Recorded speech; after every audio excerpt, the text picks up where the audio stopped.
सभी को मेरा नमस्कार। आज है 14 अप्रैल। तो आज के वीडियो का टॉपिक है daily current affairs. Daily current affairs का ये पार्ट कौन सा? ये पार्ट है आपका 136। डेली करंट अफेयर्स का ये पार्ट है 136। डेली करंट अफेयर्स में सबसे पहले हम दिवस से क्वेश्चन स्टार्ट करते हैं। आज जो दिवस बताएंगे उस दिवस से आपके कई क्वेश्चन तैयार हो जाएंगे।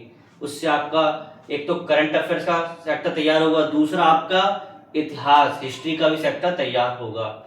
आज की क्लास में कई ऐसे बिंदु हैं जो किसी ना किसी परीक्षा में जरूर आएंगे, तो आज की क्लासेस आप अच्छे से समझ लीजिए। तो चलिए स्टार्ट करते हैं डेली करंट अफेयर्स। तो सबसे पहले हम बात करते हैं हाल ही में जलियांवाला बाग। कौन सा? जलियांवाला बाग नरसंहार दिवस कब मनाया गया?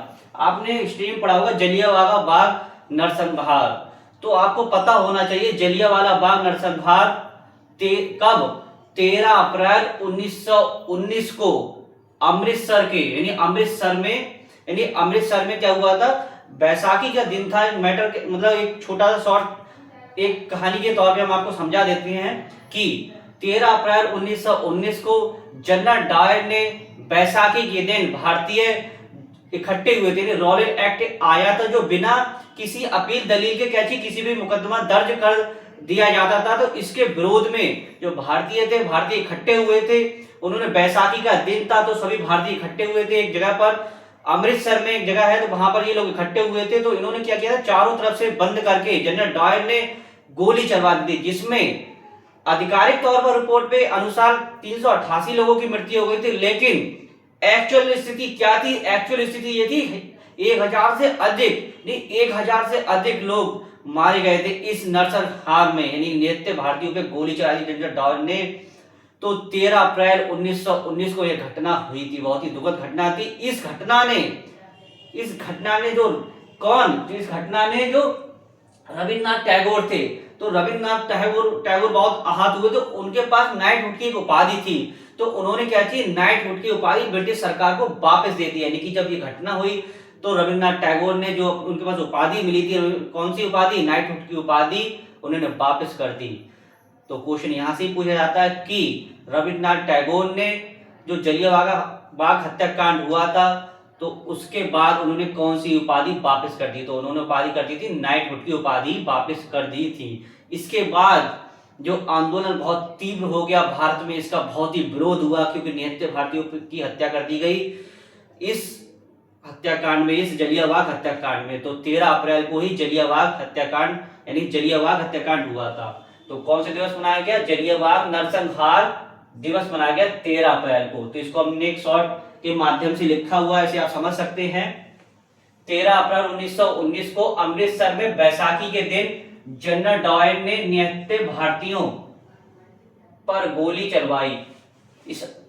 क्यों चलवाई थी? जो रॉयल एक्ट था इसके विरोध में, जो रॉयल एक्ट आया था तो इसके विरोध में सभी भारतीय इकट्ठे हुए थे। क्या है ये?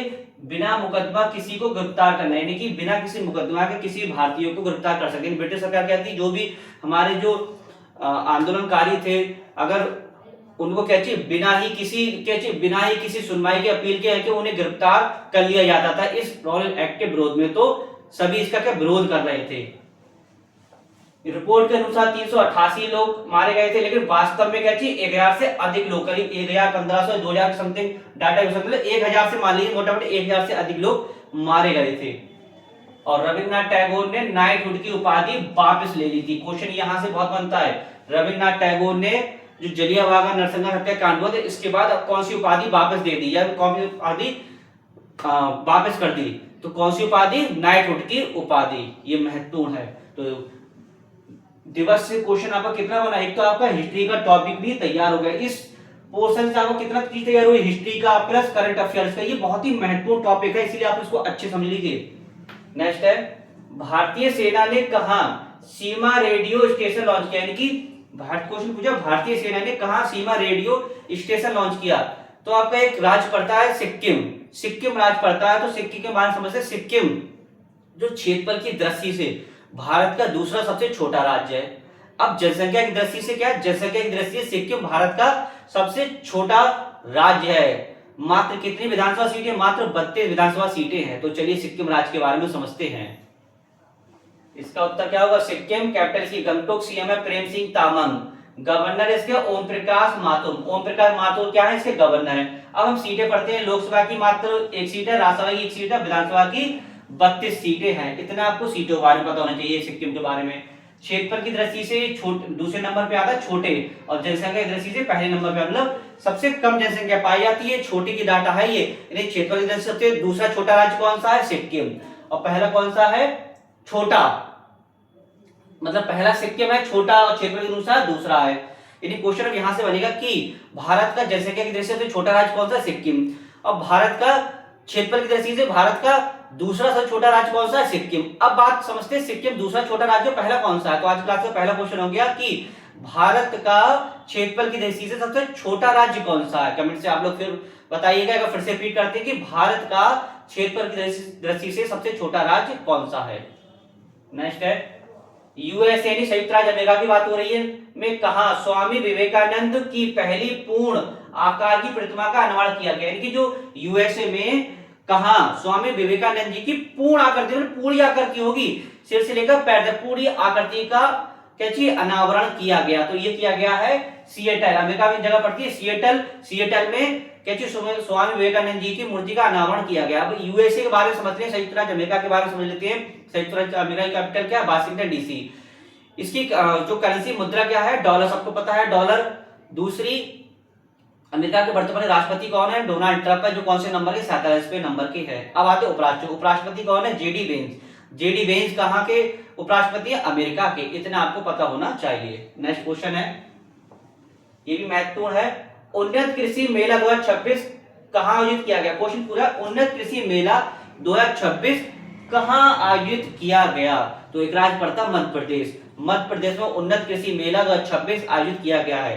अब मध्य प्रदेश के बारे में हमने बहुत ही शॉर्ट नोट्स के माध्यम से कई चीजें बताई, जैसे कि किस किस के उत्पादन में मध्य प्रदेश शीर्ष राज्य है, यहाँ पे लोकसभा राज्यसभा विधानसभा सीटें कौन है, वर्तमान में यहाँ पे सीएम और उपराज्यपाल कौन है, और परीक्षा की दृष्टि से क्या महत्वपूर्ण टॉपिक है वो भी हमने इसमें ऐड किए हैं। तो मध्य प्रदेश के बारे में समझते हैं।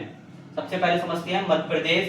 कैपिटल है इसकी भोपाल, सीएम है इसके मोहन यादव, गवर्नर है इसके मंगू भाई शीर्ष है। अब शीर्ष समझते हैं किसके, कई चीजों में यहाँ शीर्ष नंबर 1 है। आलू सबसे ज्यादा क्या होता है, सबसे ज्यादा होता है चना, सोयाबीन, लहसुन, अरहर, तिलहन, हीरा, मैग्नीज, तांबा, डोलोमाइट। क्या क्या चीज होंगी आपकी, चना, सोयाबीन, लहसुन, अरहर, तिलहन, हीरा, मैग्नीज, तांबा और डोलोमाइट। इतना क्या है, ऑल ओवर पूरे भारत जितने राज्य हैं 28 राज्य, उनमें सबसे ज्यादा उत्पादन इन चीजों का यहाँ पर होता है मध्य प्रदेश में।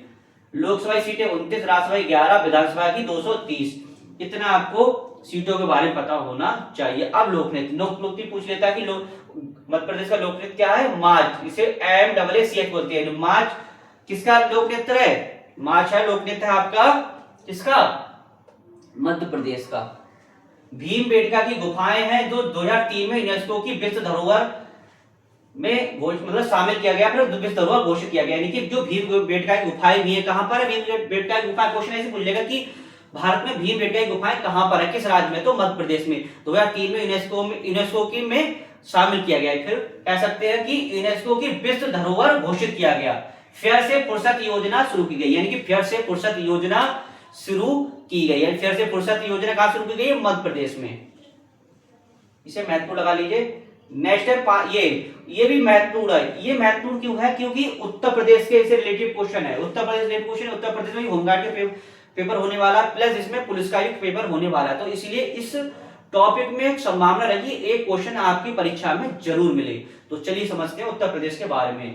क्वेश्चन है, सांसद खेल महाकुंभ का आयोजन यूपी के किस शहर में किया जा रहा है। मतलब सांसद खेल महाकुंभ का आयोजन यूपी और उत्तर प्रदेश के किस शहर में किया जाता है। एक शहर है लखनऊ, जिसे नवाबों का शहर कहते हैं, लखनऊ में किया जा रहा है। इसका उद्घाटन हमारे रक्षा मंत्री राजनाथ सिंह है, इन्होंने किया है। प्लस लखनऊ की बात हो रही तो लखनऊ क्या नवाबों का शहर कहते हैं। प्लस लखनऊ से आपके माइंड में एक चीज क्लिक होना चाहिए, लखनऊ यूनेस्को क्रिएटिव सिटी में शामिल होने वाला भारत का दूसरा शहर बना है। तो पहला शहर कौन सा है, पहला आपका हैदराबाद। प्लस लखनऊ किस नदी किनारे स्थित है, गोमती नदी के किनारे स्थित है। अब लखनऊ के बारे में समझते हैं। लखनऊ में प्रेरणा स्थल का उद्घाटन किया गया, जहां 3 मूर्तियों का अनावरण किया गया था। पीएम मोदी जी ने 25 दिसंबर 2025 को किन किन 3 मूर्ति, इसके बारे में हम समझाएंगे। प्लस लखनऊ में कौन कौन से अनुसंधान है, ये महत्वपूर्ण टॉपिक हमने नया जोड़ा है कि लखनऊ में कौन कौन से अनुसंधान है, तो अनुसंधान से क्वेश्चन पूछ लेता है कि शहर दे देगा प्लस इसके आगे देगा अनुसंधान, तो मैच करने को दे देगा कि कौन सा अनुसंधान किस शहर में है, किस जगह पर है। तो चलिए समझते हैं लखनऊ के बारे में। तो इसका उत्तर क्या है, लखनऊ, लखनऊ गोमती नदी किनारे स्थित। अब अनुसंधान हमने लिखे, जैसे सेंट्रल ड्रग रिसर्च इंस्टीट्यूट, जो आपका सेंट्रल ड्रग रिसर्च इंस्टीट्यूट कहाँ है, आपका लखनऊ में। दूसरा भारतीय गन्ना अनुसंधान केंद्र, भारतीय गन्ना अनुसंधान केंद्र कहाँ है, लखनऊ में। राष्ट्रीय वनस्पति अनुसंधान केंद्र कहाँ है, लखनऊ में। क्वेश्चन पूछे राष्ट्रपति वनस्पति अनुसंधान केंद्र कहाँ है, लखनऊ में। भारतीय विश्व विज्ञान अनुसंधान केंद्र कहाँ है, लखनऊ, ये महत्वपूर्ण है। क्वेश्चन ऐसे पूछेगा भारतीय विश्व विज्ञान अनुसंधान केंद्र उत्तर प्रदेश के किस जिले में, तो लखनऊ में। गन्ना वाले पूछ ले तो कहाँ है, लखनऊ में। ये आपके थे अनुसंधान केंद्र। अब राष्ट्र प्रेरणा स्थल का उद्घाटन किया गया, 3 मूर्ति कौन कौन सी है, अटल बिहारी वाजपेयी जी की, श्यामा प्रसाद मुखर्जी जी की, पंडित दीनदयाल उपाध्याय जी की। 3 महापुरुषों की मूर्ति का अनावरण किया गया, अटल बिहारी वाजपेयी जी की, श्यामा प्रसाद मुखर्जी जी की और पंडित दीनदयाल उपाध्याय जी की। कब किया गया, ये डेट पूछ लेता है, 25 दिसंबर 2025 को पीएम मोदी जी ने किया था। अब इससे नवाबों का शहर, लखनऊ की बात हो रही, नवाबों का शहर भी कहते हैं। क्वेश्चन ऐसी अगर शॉर्ट क्वेश्चन मतलब इजी क्वेश्चन बनाएगा तो ऐसे पूछेगी नवाबों का शहर किस शहर को कहते हैं, तो लखनऊ को।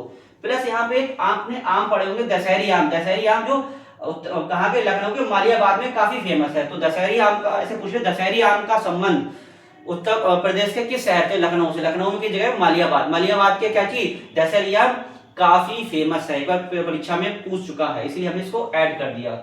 इतना आपको उत्तर प्रदेश के बारे में पता होना चाहिए। ये टॉपिक है उत्तर प्रदेश है, इसको आप अच्छे से तैयार कर लीजिए क्योंकि परीक्षा नजदीक आ चुकी है, तो आप लोग इसको याद कर सकते हैं। नेक्स्ट है, हाल ही में हुए अध्ययन में किस देश में माइक्रोबियल मीथेन उत्सर्जन 100 गुना अधिक पाया। मतलब एक अध्ययन हुआ था, तो किस देश में माइक्रोबियल मीथेन उत्सर्जन 100 गुना अधिक पाया गया, एक अध्ययन के अनुसार। तो कहां पाया गया, ये है आपका एक देश पड़ता है कनाडा। कनाडा देश में पाया गया है। अब हमने कनाडा से कैसे क्वेश्चन छांटे हैं, सबसे पहले उसकी कैपिटल और मुद्रा, ये तो हम आपको बता दें। प्लस अब हमने इसमें ऐड कर लिया कि जो भारतीय संविधान में जो स्रोत लिए गए, अलग अलग देशों से स्रोत लिया गया है। तो जैसे कि कनाडा से क्या क्या चीजें ली गई है भारतीय संविधान, वहां से मतलब वहां के जो संविधान है वहां से हमने, वहां के संविधान से जो भारतीय संविधान है उसमें क्या क्या चीजें ली गई, ये भी हमने ऐड कर दिया। तो पॉलिटिकल सेक्टर भी आपका तैयार हो जाएगा। तो चलिए समझते हैं कनाडा के बारे में। ये महत्वपूर्ण लगा दीजिए, इससे क्वेश्चन आपका जरूर बनेगा। इसकी कैपिटल है इसकी ओटावा। करेंसी क्या है, कनाडियन डॉलर। डॉलर भी दे देता है, कनाडियन डॉलर। कहाँ की मुद्रा, कनाडा की। अब हम समझते हैं संविधान में स्रोत जो लिए गए, जो हमने ऐड की नई चीज। राज्यपाल की नियुक्ति, जो राज्यपाल की आप समझते हैं गवर्नर, जो गवर्नर की नियुक्ति दी गई है, तो गवर्नर की नियुक्ति किस देश के संविधान से ली गई। क्वेश्चन ऐसे पूछेगा कि जो भारतीय संविधान में राज्यपाल की नियुक्ति, गवर्नर की नियुक्ति किस देश के संविधान से ली गई है, तो कनाडा के संविधान से। क्वेश्चन ऐसे ही पूछ लेता है। अब आता है अपशिष्ट शक्ति केंद्र, मतलब जो अपशिष्ट शक्तियां हैं वो सेंट्रलाइज मतलब केंद्र में होंगी अपशिष्ट शक्तियां, तो इसके बारे में उपबंध किस देश के संविधान से लिया गया, कनाडा के संविधान से। कनाडा के संविधान से कहा क्या चीज ली गई है, अपशिष्ट शक्ति जो केंद्र सेंटर में, जो सब शक्तियां कहां होंगी, केंद्र में होंगी। तो अपशिष्ट शक्तियां कहां से ली गई है, कनाडा से ली गई है। नेक्स्ट ली गई आपकी सशक्त केंद्र के साथ संघीय व्यवस्था, मतलब एक मजबूत केंद्र के साथ संघीय व्यवस्था। मजबूत केंद्र के साथ संघीय व्यवस्था कहां से ली गई है, ये भी आपकी कनाडा से ली गई। तो 3 चीजें हो गई, कौन कौन सी हो गई, सबसे पहले होगी आपकी राज्यपाल की नियुक्ति अपशिष्ट शक्ति केंद्र में, और तीसरी हो गई सशक्त केंद्र के साथ संघीय व्यवस्था। इतना आपको क्या चाहिए, संविधान के स्रोत के बारे में पता होना चाहिए कनाडा से रिलेटिव। अब हम समझते हैं इसी में और हमने इसमें एक चीज और ऐड है, भगवान प्रभु श्री राम की 51 फीट ऊंची प्रतिमा का अनावरण किया गया। क्वेश्चन इस पूछा कि भगवान श्री राम की 51 फीट प्रतिमा का अनावरण कहां किया गया, किस देश में किया गया, तो अभी कहां किया गया, हाल फिलहाल में कनाडा में किया गया। कनाडा में भगवान श्री राम की 51 फीट ऊंची प्रतिमा का अनावरण किया गया। अब हम उच्चायुक्त समझते हैं। भारत के कनाडा में वर्तमान में उच्चायुक्त कौन है। क्वेश्चन इस पूछेगा कि भारत के वर्तमान में भारत के कनाडा में उच्चायुक्त कौन है, तो उच्चायुक्त समझते कौन है, दिनेश के पटनायक। दिनेश के पटनायक उच्चायुक्त हैं कहां, कनाडा में। किस देश के, भारत के। नेक्स्ट है भारतीय सेना ने कहा ब्रह्मास्त्र अभ्यास आयोजित, भारतीय सेना है, हमारी जो भारतीय सेना है उन्होंने कहा ब्रह्मास्त्र अभ्यास आयोजित किया। तो ब्रह्मास्त्र अभ्यास आयोजित आपका किया है, कहाँ किया, ये किया है राजस्थान में। अब राजस्थान की हम बात करते हैं, राजस्थान की कैपिटल क्या है, जयपुर। राजस्थान के हमने क्या चीज सीटों की सीटें के बारे में बताया गया कि लोकसभा राज्यसभा विधानसभा सीटें कितनी है। दूसरा, राजस्थान क्षेत्रफल की दृष्टि से भारत का सबसे बड़ा राज्य। क्वेश्चन इस पूछ ले कि भारत का क्षेत्रफल की दृष्टि से सबसे बड़ा राज्य बताइए कौन सा है, तो आपका कौन सा होगा, राजस्थान। तो इसका उत्तर है कौन, क्या उत्तर होगा, राजस्थान। लोकसभा सीटें 25, राज्यसभा की 10, विधानसभा 200। ये ऐड किया आपने। सबसे ज्यादा ऊन का उत्पादन, सबसे ज्यादा ऊन का उत्पादन भारत के किस राज्य में होता है, तो सबसे ज्यादा ऊन का उत्पादन भारत के राजस्थान राज्य में होता है। क्वेश्चन ऐसे पूछ लिया कि ऊन के उत्पादन में भारत का कौन सा राज्य शीर्ष है, तो ऊन के उत्पादन में भारत का राजस्थान राज्य शीर्ष है। क्वेश्चन याद रखिएगा कि ऊन का उत्पादन सबसे ज्यादा कहां होता है, राजस्थान में। जैसे कैसे भेड़, तो ऊन कहां से ज्यादा प्राप्त होगी, राजस्थान से। ऐसे आप कर सकते हैं ऊन का संबंध राजस्थान से है। क्षेत्रफल की दृष्टि से कौन से नंबर पे आता है, पहले नंबर पे, मतलब सबसे बड़ा। और सबसे छोटा कौन सा बताया था आपका, सबसे छोटा हमने आपसे क्वेश्चन में पूछा था कि भारत का सबसे क्षेत्रफल से छोटा राज्य कौन सा है, क्लास का पहला क्वेश्चन था। तो आप लोग बताइएगा, बड़ा तो हमने बता दिया, बड़ा कौन सा है, राजस्थान। क्षेत्रफल छोटा आपको बताना है। नारी शक्ति बंधन सम्मेलन कहां हुआ, ये महत्वपूर्ण है। नारी शक्ति बंधन सम्मेलन कहां हुआ, मतलब कहां हुआ है, तो ये हुआ नई दिल्ली में। नई दिल्ली में नारी शक्ति बंधन सम्मेलन हुई। महत्वपूर्ण क्वेश्चन पूछे, नारी शक्ति बंधन सम्मेलन भारत के किस शहर में हुआ है, तो नई दिल्ली में। अब नई दिल्ली से बात करते हैं, नई दिल्ली में वर्तमान में सीएम कौन है, दिल्ली के सीएम रेखा गुप्ता। अब उपराज्यपाल कौन है, लेफ्टिनेंट गवर्नर होते हैं, वहां पे राज्यपाल नहीं होते, उपराज्यपाल होते हैं। लेफ्टिनेंट गवर्नर से इंग्लिश में बोलते हैं, कौन है, तरनजीत सिंह संधू, जो कौन से नंबर के हैं, 23वें नंबर के। इससे पहले तरनजीत सिंह संधू लद्दाख के साथ प्रदेश उसके थे। तो दिल्ली के जो वर्तमान में जो उपराज्यपाल थे वो कहां के बन गए हैं, लद्दाख के थे, वो कहां बन गए हैं, ये बन गए दिल्ली के। तो आज का दूसरा क्वेश्चन हो गया कि जो लद्दाख के जो उपराज्यपाल बने हैं, लेफ्टिनेंट गवर्नर बने हैं, वो कौन है, कमेंट्स में आप लोग बताइए। दिल्ली के थे, अब वो कहां के बन गए हैं, लद्दाख के बन गए हैं। इतना आपको दिल्ली के बारे में पता होना चाहिए। तो आज की क्लास के आपके क्वेश्चन हो गए, कितने क्वेश्चन हो गए, ये टोटल हो गए आपके 8 क्वेश्चन हो गए। 8 क्वेश्चन से, लेकिन इसमें कई ऐसे बिंदु हैं जो आपके परीक्षा की दृष्टि से कई क्वेश्चन को हल कर सकते हैं। तो आज क्लास आप अच्छे से समझ लीजिए। साथ में हमने कहा था कि मंगलवार को आपकी पॉलिटी की महासंग्राम क्लासेस होगी, जिसमें शुरू से लेकर 1773 रेवेन्यू एक्ट से लेकर पोस्ट संभावना रहेगी, अनुच्छेद 395 तक पढ़ाया जाए। तो आज की क्लास में हम आपको बताएंगे, नेक्स्ट क्लासेस में आज ही हम बताएंगे कि पॉलिटी के बारे में, जिसमें आपका जो अभी एग्जाम होने वाला, कौन सा एग्जाम होना, होमगार्ड का। तो होमगार्ड के एग्जाम में पॉलिटी से कई क्वेश्चन इसमें बन सकते हैं। शॉर्ट नोट बताएंगे, इसमें लॉन्ग नहीं, बहुत ही शॉर्ट नोट्स के माध्यम में। साथ ही प्लस पुलिस का एग्जाम होने वाला है, अन्य एग्जाम भी आपसे उसमें क्वेश्चन सॉल्व हो सकते हैं। तो आप उस पॉलिटी क्लासेस जरूर देखिएगा। तो आशा करता हूं वीडियो आपको अच्छा लगा। वीडियो को अधिक से अधिक लाइक कीजिएगा, शेयर कीजिए, कमेंट्स कीजिएगा। इस वीडियो समाप्त करते हैं, नेक्स्ट टॉपिक के साथ मिलेंगे। धन्यवाद।